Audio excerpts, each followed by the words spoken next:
Kia ora and welcome to the Homesteading Podcast, bringing together New Zealand's homesteaders, growers and dreamers. We're your hosts, Chanel O'Sullivan and Julian Swinton. While we're based in Central Otago, we want to connect with more like-minded people across the country, and we thought we'd bring you along with us. In today's very first episode, we're chatting with Alex Morrissey from the Wairarapa. Alex runs We Are Little Farms, a collaborative initiative making organic produce more accessible across her region. You may have recently seen Alex on Country Calendar, but we've both been following her journey online for a while now, and we are stoked to have her here to kick off the podcast. Welcome, Alex. Thank How are you you for- going? Good, thank you. It's an honour to be here talking to you lovely ladies. Well, we obviously have known you and followed your journey for a wee while now. We have seen the beautiful business grow into what it is. But for everyone listening along, do you want to just kind of give us a background on where you've got to where you are now? Yeah, sure. So Little Farm started about 6 years ago. And while I was at uni, I studied law, development studies, international relations. I got a job at an organic vegetable farm, and that was quite an eye-opening experience as I had never worked on the land, worked with my hands, been outside. I had never seen most vegetables in their raw form. I remember being completely blown away when I saw how garlic actually grew because I'd only ever seen it crushed in a jar. So it was one of those life-changing experiences. But ultimately, I didn't think that a life on the land was for me. I still thought that I would be in an office somewhere. And I graduated uni with my law degree and I got a job at a law firm and doing commercial law. Lots of stuff to do with farms and farmers. But again, I was like, that's for them. And then I just got quite frustrated with not being able to access local food. So I had worked at this organic farm. I knew that there was lots of beautiful organic produce being grown in our region. It's a region of farms, but I wasn't able to buy it from anywhere. It was essentially all going to Wellington and Auckland to the large organic produce stores. And so I thought, well, let's start a garden. But not a normal garden. Let's start a market garden, just go straight into it. And let's grow as much food as we can as an experiment, see what's happening, and try to solve some of these local food issues. And so I was doing that with a friend on a Sunday. So we did 1 day a week of growing food. The philosophy was no dig. And all of our farmer friends were like, that is a terrible idea. Borrow our tractor here. You can till the ground. You can get the crops in.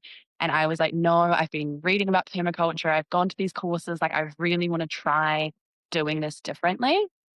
Because already at that point, I was like, organic isn't necessarily an even playing field. There's different levels of regeneration and looking after your soil. And I want to do this the best way possible.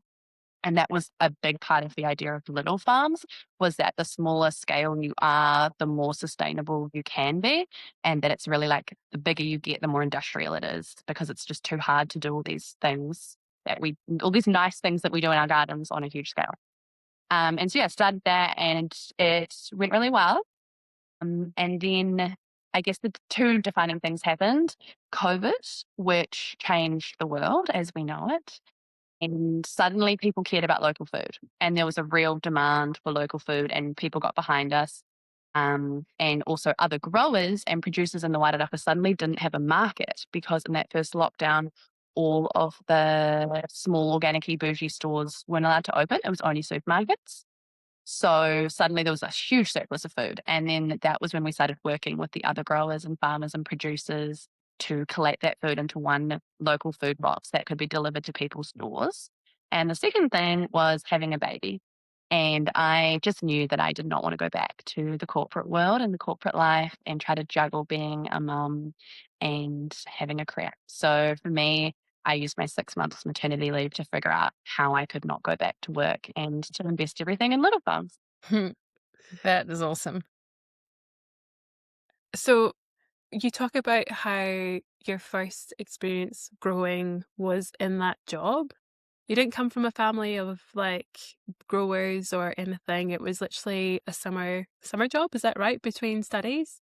I grew up in the Hutt Valley near Wellington. I went to a private girls' school. We never grew vegetables, and we didn't even have a pot plant.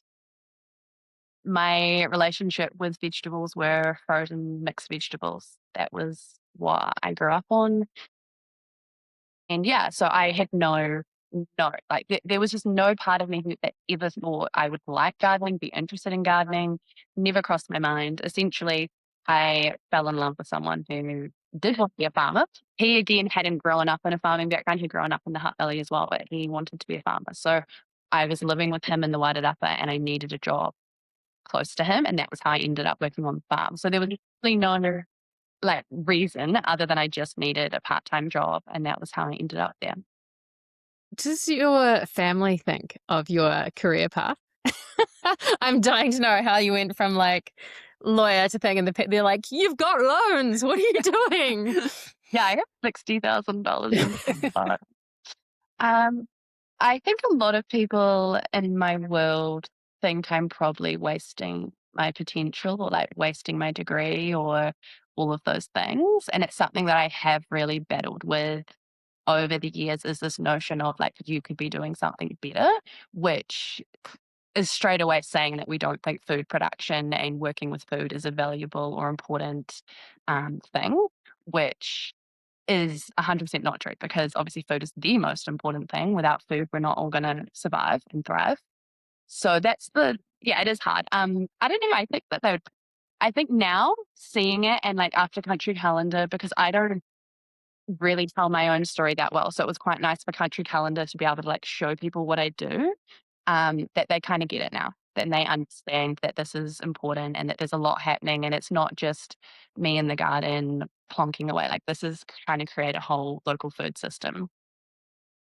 But yeah, Your yeah. partner, me and Chanel always have this discussion. You kind of need to be both aligned, right? So, you guys are obviously on the same path, but do you have any parts where you can struggle against? I think like we're kind of thinking it from like our listeners might be listening and so inspired by, changing pace, not changing pace, I don't think that's even right, but changing fields and moving into something similar. How important is it to be aligned with your partner? Yeah, this is a really good question. There is a huge privilege in that I wouldn't be able to do this without my husband's support, like emotional and like vibe support of like, yes, I give you like go for it, do crazy things. But also like the physical support of helping with the kids more so that I can, go to meetings and do things and Yeah. all of that. But also financially, because this has been a startup and this has been like we've been investing into it rather than taking from it. So yeah, it's been huge, but ultimately it's that core belief of this is what matters, this is what's important. And when we both talk about, what do we want to do with our lives, it's always food and food production, that's the most important thing and that no other really career or job would be satisfying to us because we know this is a core issue to like the greater issues in the world. Yeah. I Yeah. think I think we both agree. Yeah. Yeah. We've often talked about it like we have the similar long-term goals, but the way that we get there is kind of like this sometimes. But I also do get a lot of messages through of like, I'd love to do what you guys are doing, but my husband won't or my wife won't. And like they're really not into it. And I think it really shows that how important alignment is because there can be a lot of resent if you're taking someone into the middle of nowhere and expecting them to live this life. Because like you, we've gone from managing large scale high country stations and farms over the past 18 years. And I guess that also leads me to the question around how have you found approaching the farm owners about being able to use some of the land? Because we've had many mixed experiences with farm owners, and I can imagine it's a conversation you want to have really early. Has it always been positive?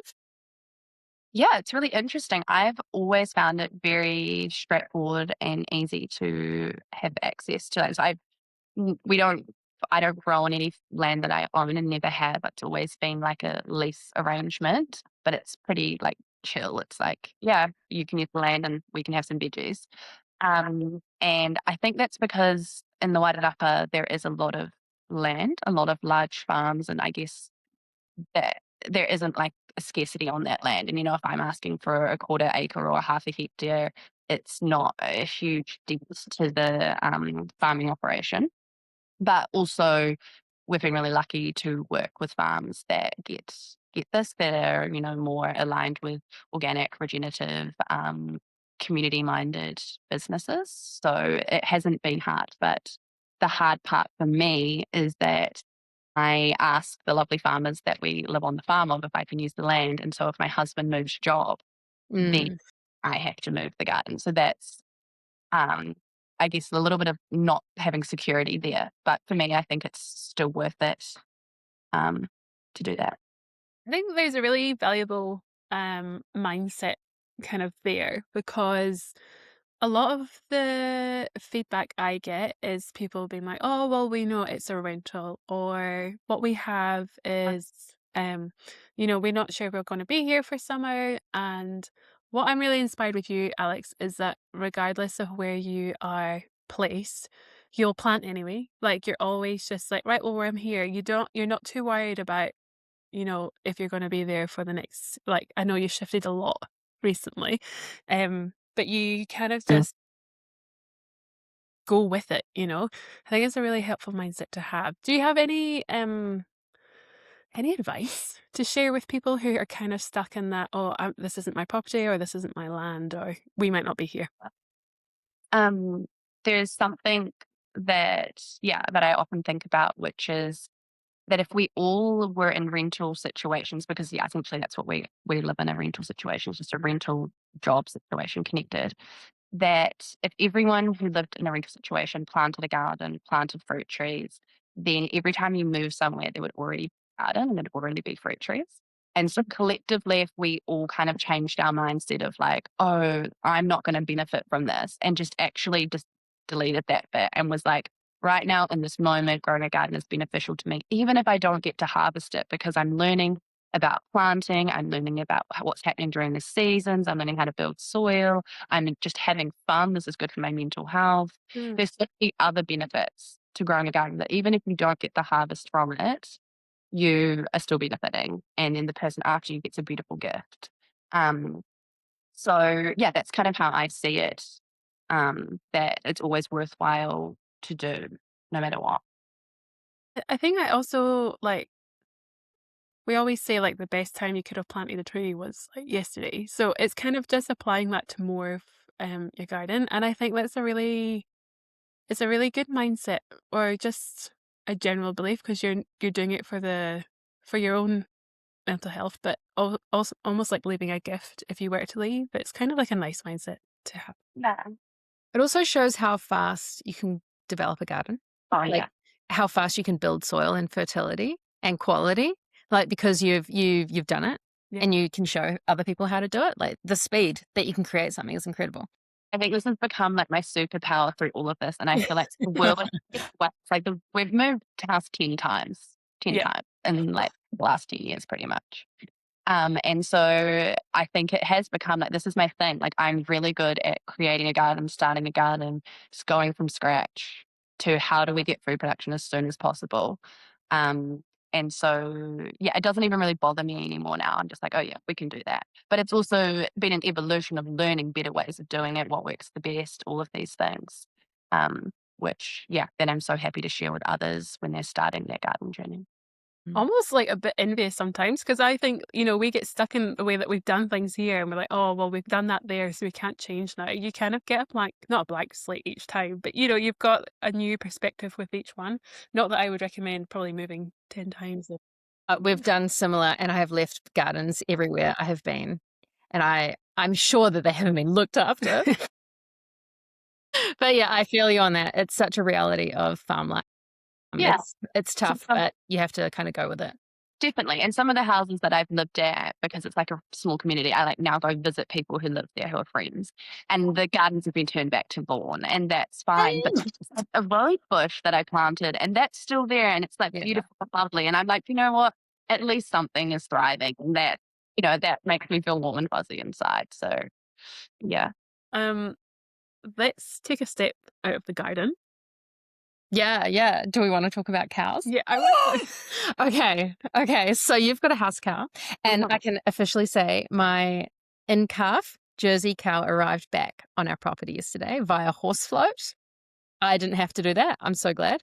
Um, and you've got a cow this season, and I'm very, very excited about all of this. I was milking a friend's cow recently at the start of the day, like hand milking, and my day from that point on was so like nervous system regulated. So I didn't know I would enjoy it that much. So I'm quite relieved because if I'd hated it, I've already stitched myself up with the situation.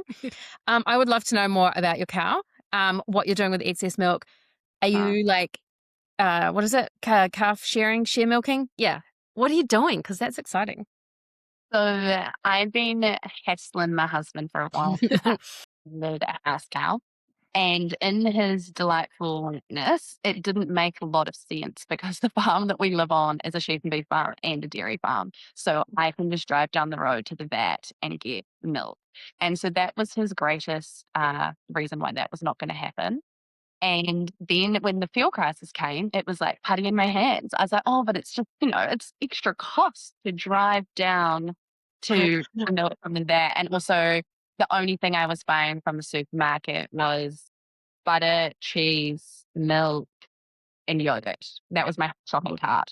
And I was like, if I can be getting 10 liters of milk a day from the cow, we can sort that out and we literally don't have to go to the supermarket, which again is less fuel. So this is going to happen. Thank you, fuel crisis. Yeah, use the fuel crisis to my advantage. And he had a cow that had a calf. Well, we do a community day here, Pitanoa Day, where the community donate a calf. And so we'd been rearing our calf with a nurse cow onto this cow last season. And so it was donated a few months ago. And then at that point, there was a cow in milk with no calf. So that was the perfect transition that I could have that cow. And also around that time, we'd had floods which had kind of destroyed our road and damaged the gardens. And so I was like, put it in the market garden, put a hot wire halfway across the market garden. Like, I can't get to everything right now. Normally I'd put in a winter cover crop, but I was like, instead we'll put Betty in there and she can graze that, add her nutrients from her poos, keep on top of that for us. And I don't even have to worry about that while I'm trying to reset everything from the floods. So that's what's happened. And we started off getting about 10 litres a day from her, which was a lot. But then we dried off the back quarters and we went down to maybe 6 litres a day. And we're sharing with another family. So between our families, that's about the right amount for like making yogurt and drinking milk. Our kids drink a lot of milk, like a litre a day at least. So yeah. That's cool. Are you enjoying the whole process? Are the kids into it as well? Yeah, like I love her and she's so chill and friendly. At the beginning, I was a bit worried that she wasn't going to be super like stoked with being handled so much, but she's been an absolute gem. And yeah, you're right. Like the milking is so lovely. I find myself like leaning my head like on her and doing it. It just feels like such a nice connection between like you and the animal. And yeah, I really like it. I think with the news And cycle at the moment, I need a therapy cow. yeah, Yeah. I've also realized I have like therapy chickens, that the chickens, when I'm Aw. sad, I'm like, oh, let's go spend time with the chickens. And then Yeah. not sad anymore. Yeah. I feel sorry for people who don't understand what animals can provide life. They're so good. Jill has a bit of a crazy idea this winter because her partner's away. Is he going to hear this? Does he know this? Oh, yeah, I think he does. Yeah. I think he's smart enough to put two and two together. But yeah, he's away this winter. And I'm running the ranch on my own. So I think this is like a good opportunity to get all the stuff in that he's normally my handbrake, which has been really handy to have a handbrake. But yeah, so I'm thinking about getting a sheep to milk because it's only two of us. But again, it's just kind of looking at it exactly each week, is like looking at our trolley. Not that we're at the supermarket every week, but when we are there, what are we buying? And I'm always being like, right, well, next season I'm going to buy those seeds so I don't have to buy this next year. Like I'm always kind of thinking with that mindset. And exactly the same as you, just looking at the milk and the butter and the cheese and the yogurt. And I'm like, I know how to like do all this stuff, but I just don't have the milk. So you're buying sheep seeds. Buying sheep seeds. Nice. Nice. Because that's how they grow. No, yeah. So I'm really refreshed to hear that there is cow milk up the road with Chanel. But yeah, it's just I feel there's a lot more people looking at their trolleys like you are, and I think we just need to be questioning all the time what we are spending our money and time on. I would much rather spend money on an animal and have time outside than driving into town and buying average That's milk. Yeah. early is people always say to me, oh, it must take time to milk the cow and make the yogurt. And I'm like, it's less than just driving to the supermarket. Because if you live so far away, it would be a 2-hour return trip, really, to go to one of like the big supermarkets. So, and no, it's not more time to do this. And I also, once I started doing it, I was like, I feel like I've been scammed my whole life because this is not hard to make yogurt. No. And it's a million times better. Like, why are we okay with accepting this, sad, expensive store-bought yogurt when it's so much nicer making yourself? It's like sourdough as well, right? Like you can make a big loaf for like 50 cents a dollar. And you're like, why? Why would I pay $8 for like a loaf of sourdough? It's such a stitch up. But yeah, the same thing as us, like, yeah, trolley full of dairy products. Like we know that it's often not organic or, like we can create better quality at home potentially. So I think it's very exciting. I'm all here for it. Does your cow have a name? Oh yeah. Yeah, Betty. Oh, Betty. Classic. Oh, Black Betty. Nice. And yours is caramel? Caramel? Yeah. Yeah, I had cacao as well. Cacao has gone to the neighbor for her thing. So we've actually got quite a serious amount of dairy products in this region potentially for the per capita issue. Alex, I feel like the grandmother of all the calves in the region because we will get them from Jill when she's rearing. When I'm rearing calves, I'm like determined not to send anything away on a bobby truck or anything. So I'm always ringing everyone around being like, I've got the perfect Jersey cow for you. So, I probably still have a photo of you with Caramel in your arms from like day one. yeah, I think I picked her up and sent. I've got a car for you. Like, do you want this? Yeah. So yeah, it's nice. It's just I think also hearing that you're sharing the milk with your neighbor. Very smart. Yeah, I think produce is the way to build community because it's hard to turn up to someone's house with some yogurt and turn them away, right? And then also now we share the load of milking her. So we're not all doing it every day. It's just like, oh, do you need the milk today? Okay, you can milk her and you can grab the milk. Like we've got enough milk. And it's, definitely creating a thing. And also now none of us want to drink milk that's not Betty's milk. So if so they want the milk. If we ever have to have normal milk, we're like, oh, this tastes sour. Like I have a milk issue at the moment in that I was drinking a friend's cow's milk and my son just likes the shitty cheap stuff. So I just get that and he'll scull that back and he thinks the cow's milk is too creamy. So, oh, you poor thing, you poor little thing, the milk is too creamy. So I'm like, you better change that because I'm not buying your crappy milk when we have good milk. So yes, the poor child is so deprived in life. Yeah. Just start watering it down for him. Oh, well, yeah, I could just water it down. Yeah. So sad. But it does show you, isn't it, what we've come used to? It's very clear that we're accepting subpar quality because that's what's available and that's what's affordable as well. Like it is $2 to $3 more to buy organic. Oh, probably $4 by the time you look at the quantity and quality. Yeah, it is quite telling. Yeah. As a nice wee direction into children. And I, as a non-parent, I find it refreshing to see mothers turning up unapologetically with their children to things like talks and work and conferences and things. So it's refreshing to see you do that, walk and talk it.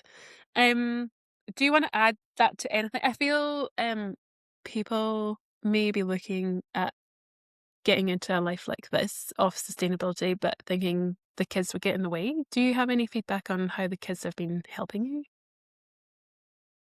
you? I feel like children and growing food have been side by side for thousands of years. Like they're the two most natural things to be doing. And when you are growing food or even just being out with the animals and the kids, you're so good at it. like, it's literally my 1-year-old's favorite thing in the world to feed the chickens. As soon as I say, like, chickens, he's yelling, "Go, go, go, go, go," like, trying to run out the door because he just absolutely loves it.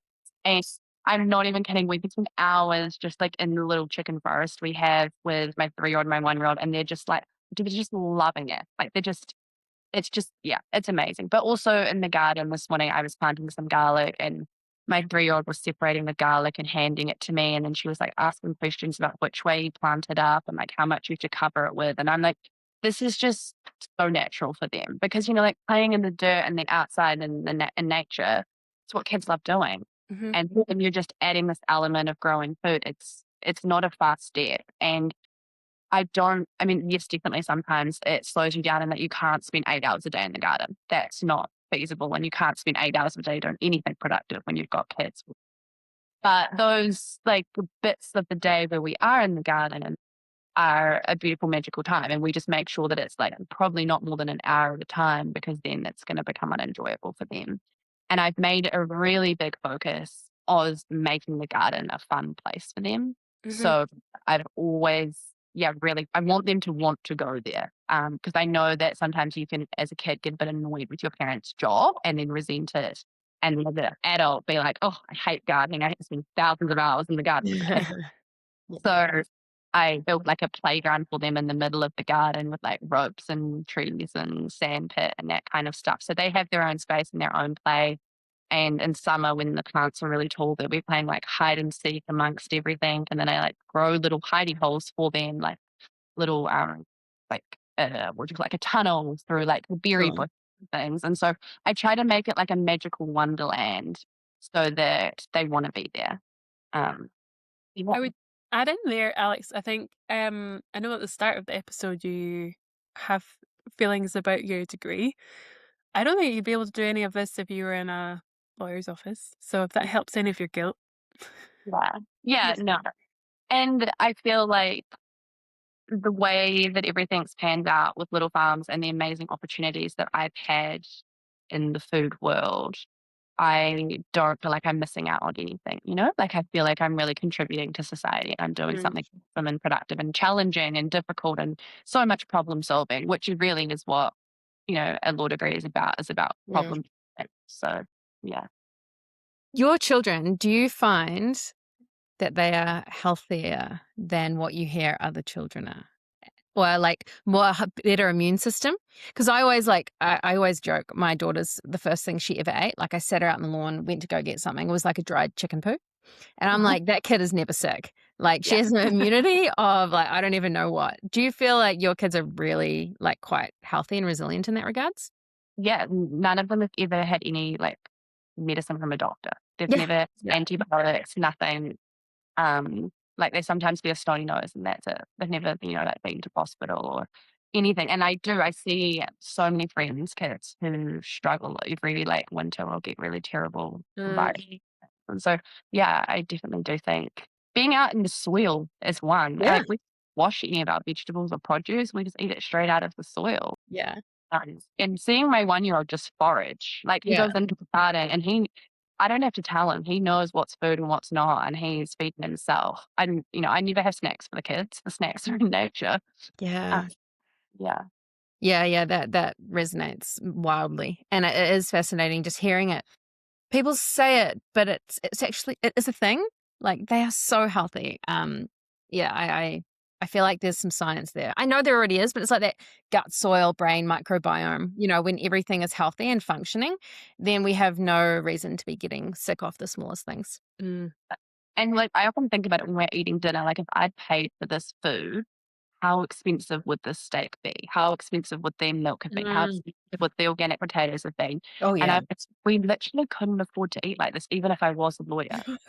Not No. be feeding our 1-year-old a $50 steak. Like, we could not be Yeah. doing that. So, like, even though maybe, like, our bank account doesn't look beautiful, what's on our plate is Mm, absolutely, like, priceless, and, like, the nutrient density in that Yeah. food and the freshness of that food, like, you couldn't ask for better food, and so, yeah. Everything tastes a wee bit better when Mm. you've grown it yourself. I reckon. I don't know if that's just that extra ingredient is just that Mm. ego. I don't know, but I think there is a bit of pride on the plate with that. And it's very unlikely to have sprays and treatments and, it doesn't need to grow as fast as it does commercially, those types of things. Yeah. Yeah, I think there's a lot to it. You've set your children up, though, however, for a life of disappointment of just general food. No, it's so funny because when they go to friends' houses and they get to eat like food in a packet and watch TV, they're like, "This is the best life." Oh, yeah. Oh, yeah. Not believe it. And then they'll say to me like, "Oh, you're so mean, mum. Why don't we get that?" And I'm like, "Trust me, one day you'll understand." Yes. Yeah. Yeah, we're very much in that case of like, yeah, we might live nowhere, but you've got in the middle of nowhere, but you've got horses and motorbikes. I'm like, this was my dream. You'll understand one day. I'm like, you'll be fun. Um, we would love to talk about how I think for me, I know we'd love to talk about many things. Um, Little Farms has been a real collaborative project. Mhm. Um, and there's lots of little elements that I feel that can inspire a lot of people wherever they are.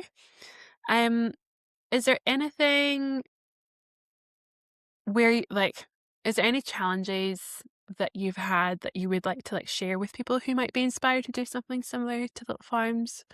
Or yeah, any feedback to people who are inspired to start something like this themselves? Yeah, something I wondered recently is like, is this a drag and drop Oh. model that could go around the country? Do you see that as feasible?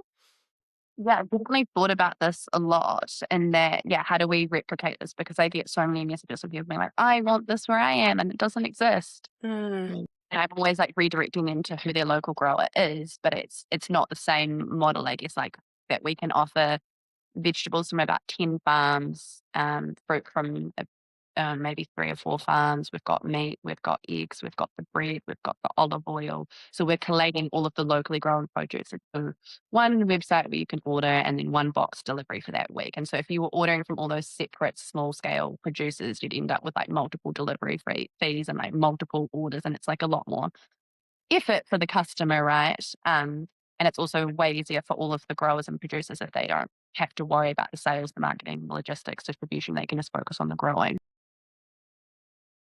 Yeah, like it would be awesome to be able to pick it up and offer it in other places, but it's actually been really difficult to make it all work. So the hardest thing, and it's probably surprising to people, I find it harder than growing the food is actually selling the food. Mm. And it's so heartbreaking, but like the amount of times I would grow this beautiful kai and I would go to the farmer's market and I'd have it all there set up beautifully.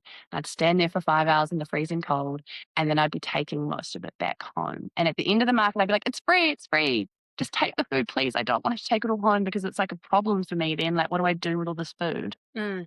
And people still wouldn't take it. And I spent so many years just like crying after farmers markets of like, why don't people want this food? Like, what is wrong with this food? Um, and so that was when like the real push for like the collaborative marketing of little farms and the storytelling of why local food matters became the most important thing. And so I kind of switched my focus from growing the food to selling the food because I was like, there's no point growing food that can't be sold. Um, and I feel like we're only maybe just starting to come out of that kind of um, mindset of we have more food than we can sell, and we're starting to maybe now tip into the have maybe more demand than what we are growing. That's awesome. Yeah, but it's been a hard slog. It's been Mm. 6 years of, and there's been so many moments where I was like, I don't think it's going to work. I don't think people want to eat this way, and there's nothing that's changing their minds. And it's just so deep rooted the convenience of the supermarket that it's really hard to change that. And I also think people think that like small scale or organic produce is too expensive or inaccessible, or it's not something they think is for them. So they won't even like entertain the idea of ordering. So yeah, Mm. it's really hard, but I'm hoping that as like a nation, we're kind of starting to get to the point that people are caring more about this, and there'll be more opportunity for other growers and more opportunity for models like Little Farms to exist in other areas. And as a group of national growers, I think we're all trying now to definitely like collaborate and work together more. That shift is definitely happening, which is the stepping stone to then regional collaboration of food systems. So I think we're snowballing in that direction. Mm. Did you, for the getting the growers, were you the one that went round and worked out where everyone was and what was being produced, or did you find that people were coming to you? A little bit of both, and that I knew some of the growers from when I worked at the original organic farm, and through that, I'd worked with other growers. And then it started to be, so maybe we had like a core 3 or 4 farms, and that we just knew from our network, and then it was people coming to us. And that's now normally how people get added, is they're coming to us asking.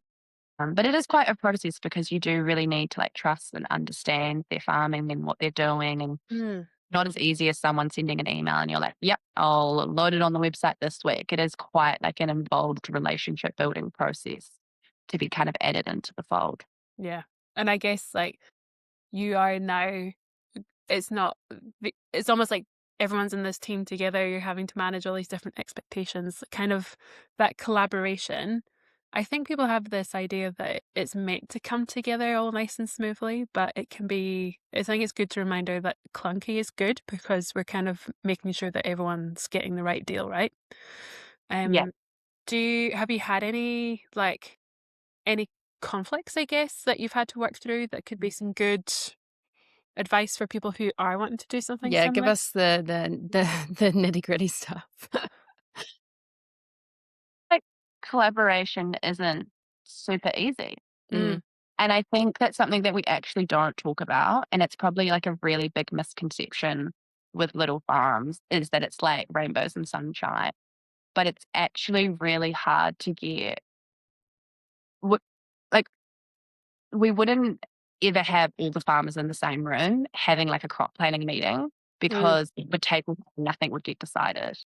Um, like the essentially, it's kind of like I'm the glue in between everyone individually, because it's just, yeah, and also that farmers don't have time. mm. Whenever we are trying to like have a meeting with everyone, it's so hard to ever find a time that could suit everyone.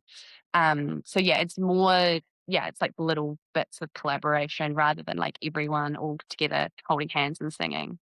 Um, but it's difficult also because we live in a capitalist system, and for years, small organic growers saw each other as competition. And there's some of the older farmers, like that's quite a deep rooted idea that, I grow better produce than them, or I don't like the way they grow their broccoli, or Mm, that is really difficult. The younger growers, I feel like don't have that. We're all just like, we're trying to survive.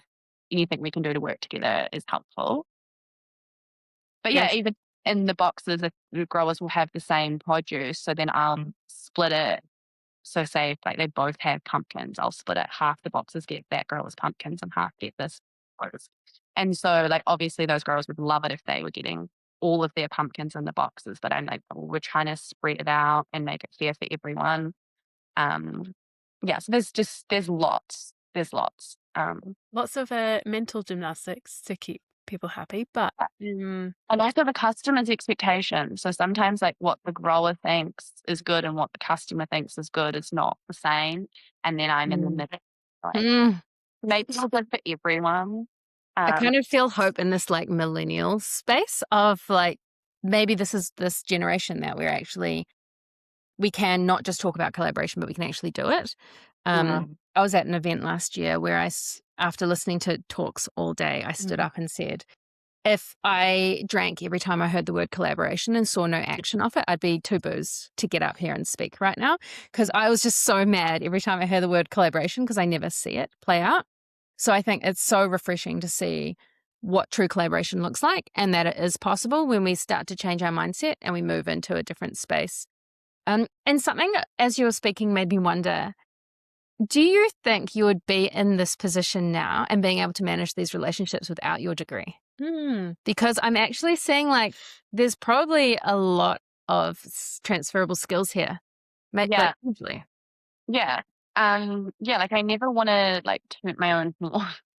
Will do. Toot it. I often do think like would Little Farms have worked if someone else was in my role? Mm. Like also because when I got a job as a lawyer, it was commercial rural law, which was not something that I was particularly passionate about. I'd done like environmental law and like law of the oceans, and I really wanted to like work at the UN. Like that was my dream.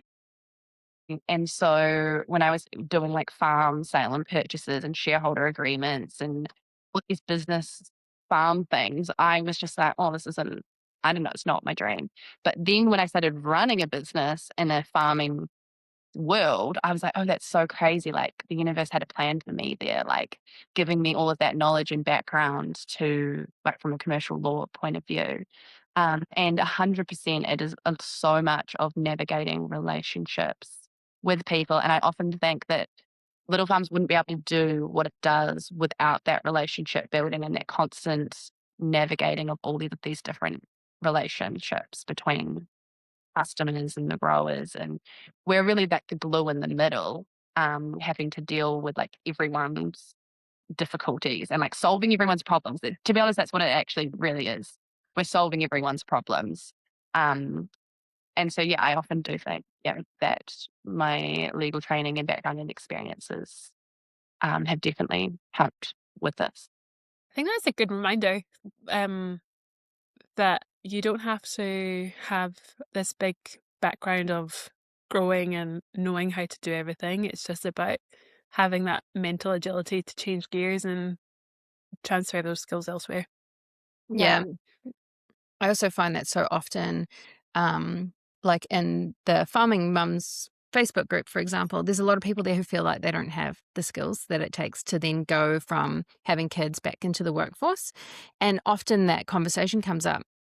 You can start talking about transferable skills.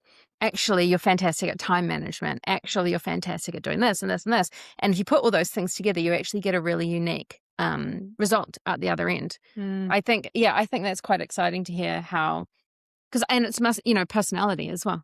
I'm not sure I could do what you do because you sound a little bit more patient and zen than I am.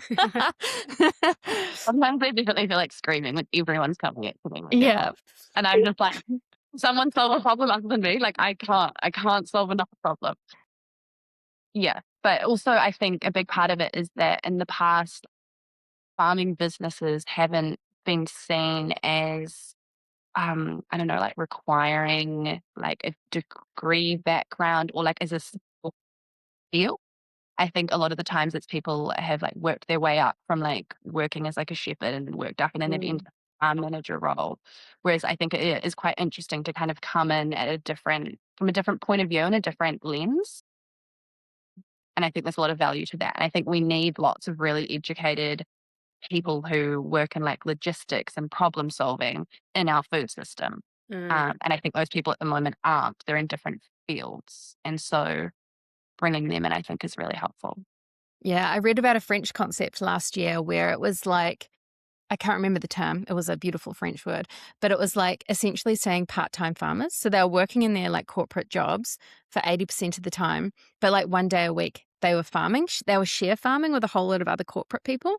And it's the same type of thing. And I really hope that we have this sort of reverse urbanization where we are bringing in skills that can see things differently. And we have that transfer because, as you say, like yourselves, Dave and I didn't come from a rural background at all.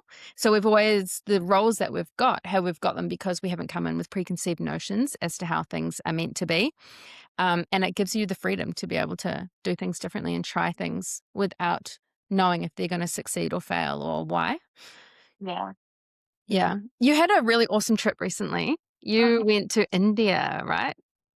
Yes. Yeah. And that was with New Zealand Organics, is that right? It was with Asia. Yeah, they kindly invited me over to represent New Zealand there. Did you get much chance to visit farms and growers?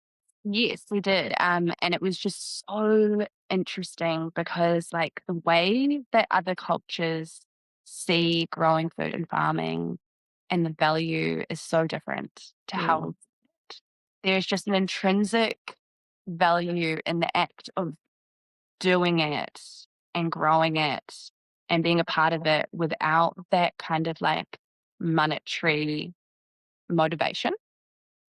So we went to go see an orchard, which was, gosh, I don't know, 3-hour drive out of town, and then probably another like 45-minute walk up a hill.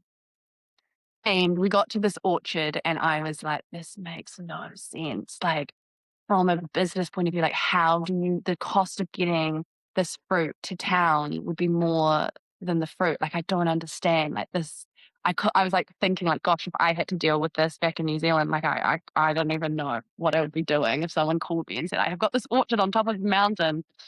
Um, but you could see the value. The value was cultural. The value was like multi-generational people working together. The walk itself back to the village was something important. And they had their logistical stuff sorted. And it made sense to them, and it was bringing a revenue. And yeah, it was just really interesting seeing that different way of looking at food production. Then I think we kind of have commodified it here in New Zealand, all about how much money can the food make us, rather than just enjoying it for the sake of enjoying it. Kind of feels like we've lost the ritual and like the relationships and the history and everything that comes with it, which I guess we haven't necessarily lost it. We're a young country that probably Never never had. really developed it. No. And as you say, like the status of a farmer in a it's trying to like say it properly in a community, for example, is taken for granted here. Like you're a farmer, like you grow the food, whatever. We don't necessarily connect the fact that it's like farmer, food, plate, eat, survive, live, ecosystem services. Like there's so much disconnect that we haven't like clocked the full system. Whereas I guess when you're living amongst it and if you're a lot more hands-on, you understand the full process of something.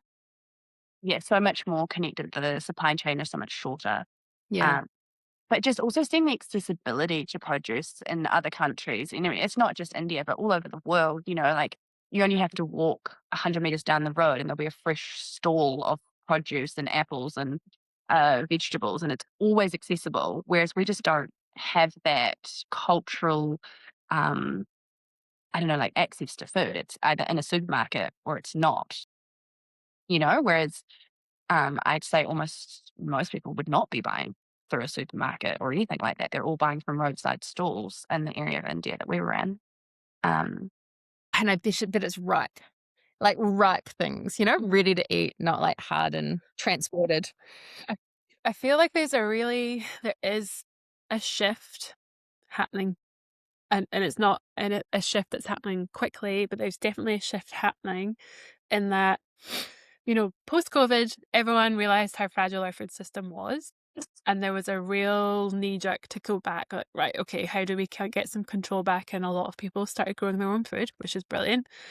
Our next crisis, we're going to talk not too much on, but like, the fuel one, my theory is it's like we're not going to be able to travel as much. So we're really going to come back to these wee communities. So I'm kind of hoping that the lesson from this is that we should be having more produce out at food stands and purchasing from them more often. That's my dream. It's a shame we all have short memories. Yeah, I have the shortest myself, but I really hope that this will kind of bring that kind of reckoning to New Zealand, that we do just go down to the next town, to the next food stand, because that's where old mate has his spuds, and that'd be the best thing. Yeah. The fragility of globalized systems is finally being shown to us. Yeah. Like we've lived in 75 years of such comfort and ease and convenience, which was growing exponentially year on year. And all of a sudden it's like, oh, are we going to have access to that? Like, what does this new world actually look like? Which is,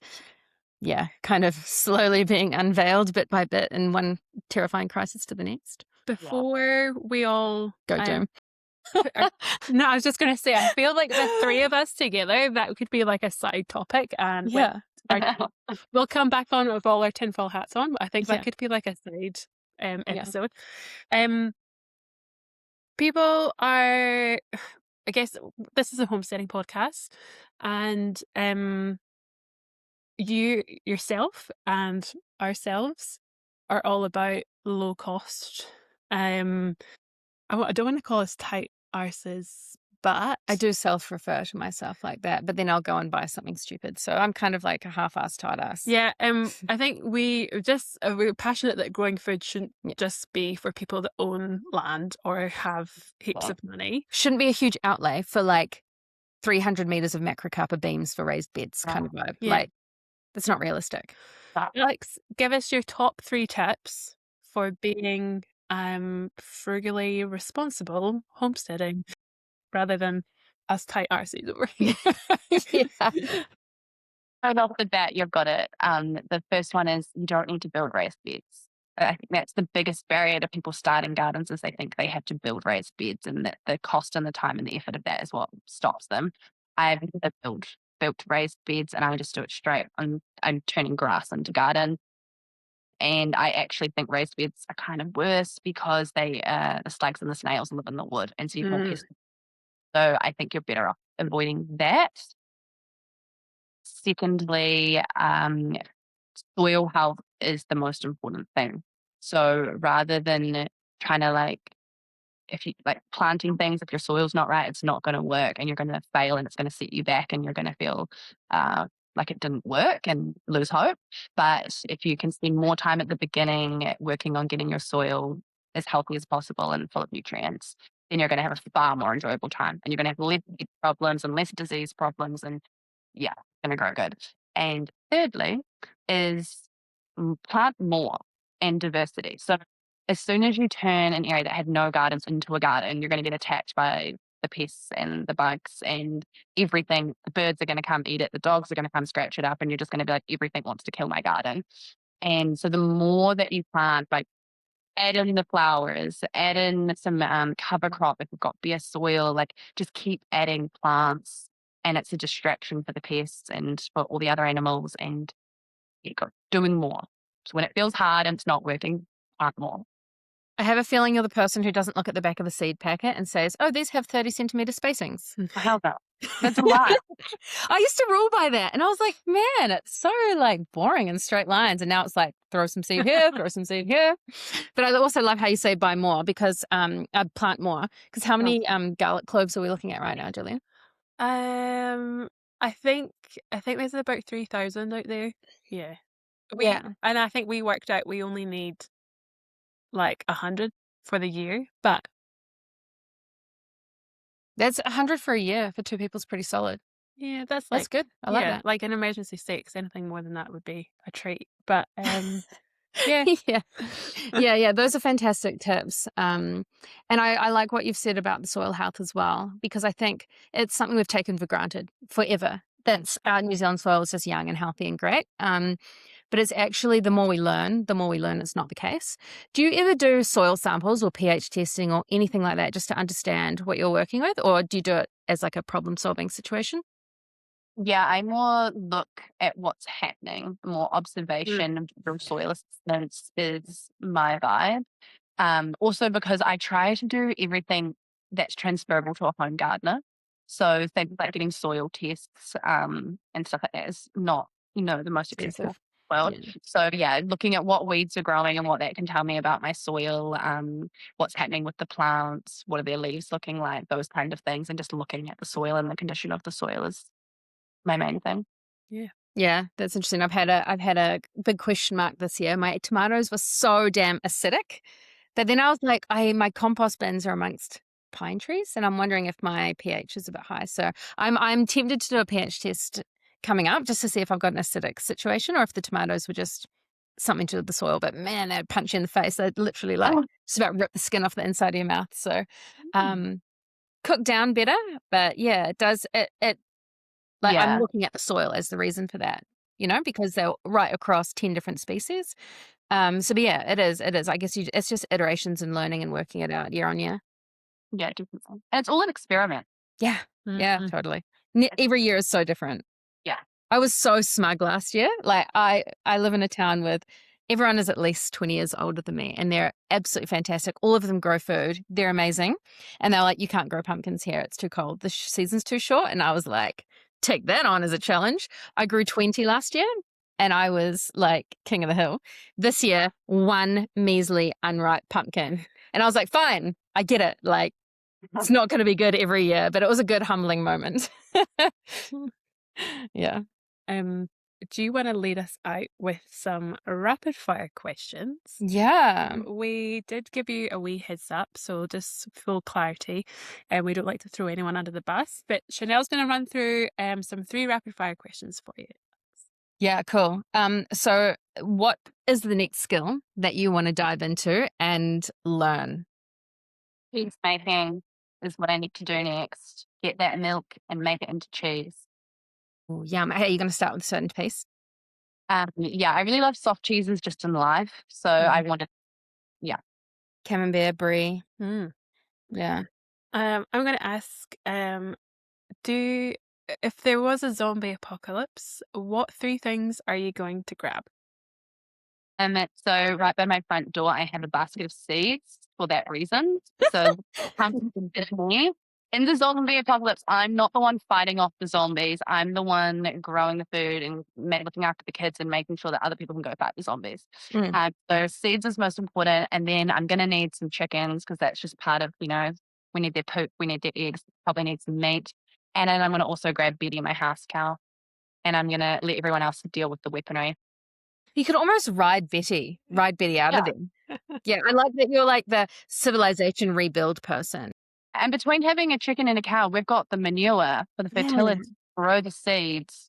We're sorted, and we've got more than enough, food production happening. So we're not going to starve in the zombie. Can I suggest a hen and a rooster, one under each arm?